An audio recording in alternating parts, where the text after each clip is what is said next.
So David, unfortunate 4-2 loss here in the Devon derby. What were your thoughts on that one? I think we were terrible throughout, Leon, to be blunt. Unfortunate is definitely not the right word. It's disappointing more than anything. If we scored 2 in the last couple of minutes, we didn't deserve anything from the game. From minute 1 to 10 minutes added because of the injury to George, but we haven't, up until the goal that Harvey's prodded in, we haven't had a shot second half. I think we had one miss-hit shot first half, and it's ranked bad. Really disappointing. It's undone all of the good work that we've done in the last 6 games. It's a good job. Obviously, the boys have got themselves out of trouble, and we're all content with that. But it's a very short and sharp reminder that we're nowhere near where we want to be. And I have said to the lads before the game to send people home with a good memory of the last game, and anybody looking for votes of supporters players of the year, it's today you're going to get your last vote. And blimey, good luck to them today, because that was as bad as it's been. We've won the last 4 at home, and you wouldn't have thought we'd won a game at all this season. And I'm not going over the top of it. It's just how disappointed I am, because when you play Bideford, you just said it's a Devon derby.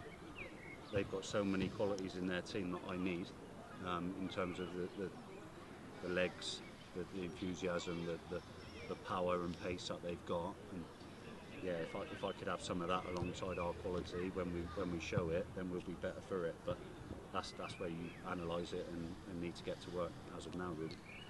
About George Burton, is there any update on how he's doing? So fingers crossed he's okay. I think the lads on the pitch did wonders in terms of getting him into a recovery position, and obviously both physios looked after him well.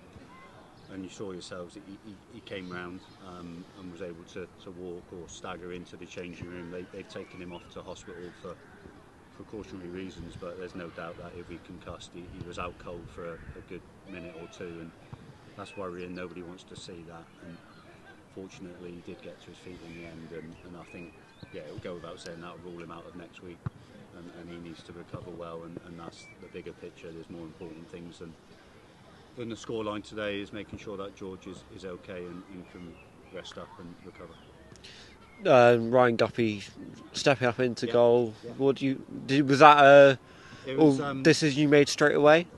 Sort of, only because we've talked about it. You always talk about it tongue in cheek, don't you? Hoping you never need to worry. But Ryan's always wanted to put his hand up. Finn was the other one who put his hand up, and I think Ryan could do most jobs, to be honest. He's a versatile player at the best of times, and his dad used to be a keeper, so he's got a chance of being half decent when called upon. So Ryan done the job for us. Obviously we wouldn't choose to put him in there, and hopefully we can have our registered keeper available next Saturday, and he'll get an opportunity. But fair play to Ryan. It takes a little bit to go in and say, I'll have a go, and he's done that today. Any improvements you're wanting to make for the last game away at Malvern on Saturday? Performance levels, Leon, goes without saying, we've got to be a lot better. They're going for the playoffs, and if we turn up in the same fashion, we'll lose by 5 or 6, maybe even 7. We can't do that. And today I feel for the I said it on Saturday, the back 4. I feel for the back 4. I feel for the goalie, and today Finn Brooke was outstanding as well. As a lone striker, we didn't get anywhere near him in terms of supporting him, but he's gone the 90 plus 10, and he's looked strong today. And that's 5 outfield players I've mentioned. We need the other 5 to come to the party next week. If they don't, we're in trouble. And again, they should have that personal pride. They don't want to send anybody home with a lasting memory of either their last game for Willand or the last game of the season for Willand not having performed well. And today, at least 6 outfield players, maybe 5. I don't know. Didn't send them home very happy. Thank you very much. See you Saturday.